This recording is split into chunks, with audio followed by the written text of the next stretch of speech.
Give it to me. Give me the St. Louis sign. All of my life, all of my life, all of my life, all of my life, all of my life, all of my life, all of my life, all of my life.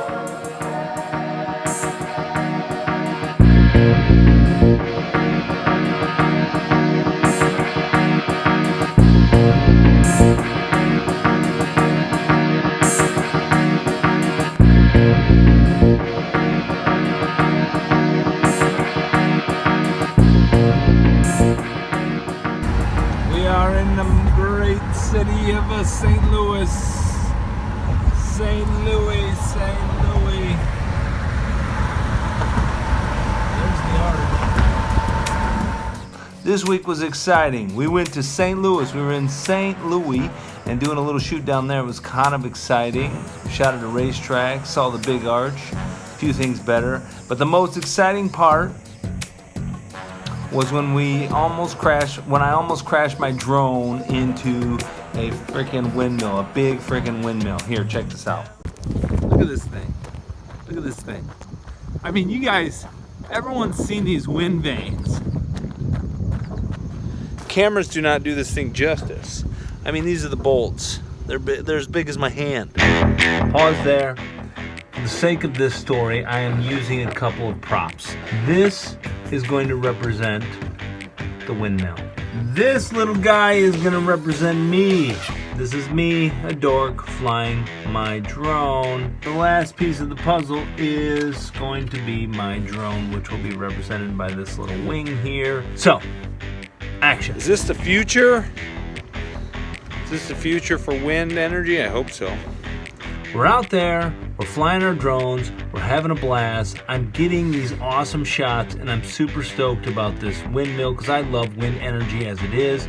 So I'm going up the windmill, going around the windmill. I'm doing this thing what they call crabbing and back panning on the windmill. Crabbing and panning back into here.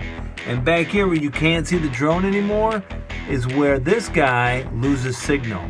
And you start to hear this sound. So the drone tells itself, we got to return to home, right? So it begins on its path, returning to home at the altitude it's at, or around 300 feet, which is probably as tall as these monsters are.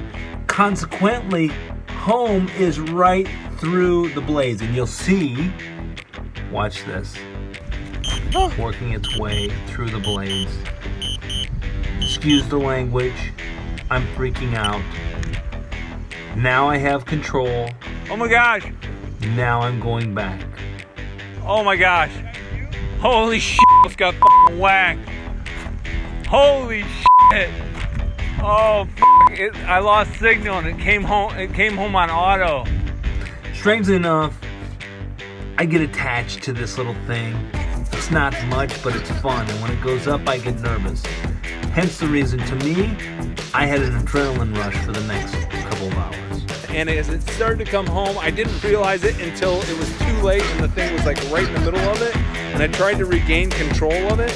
And in regaining control of it, I literally went between the blades. It's amazing I still have a drone.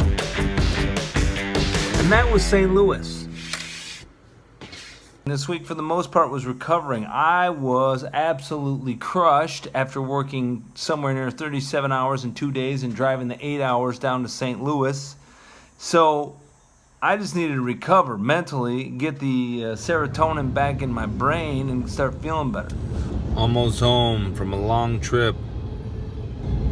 Figures that the last stop I need to make is to wait for the train.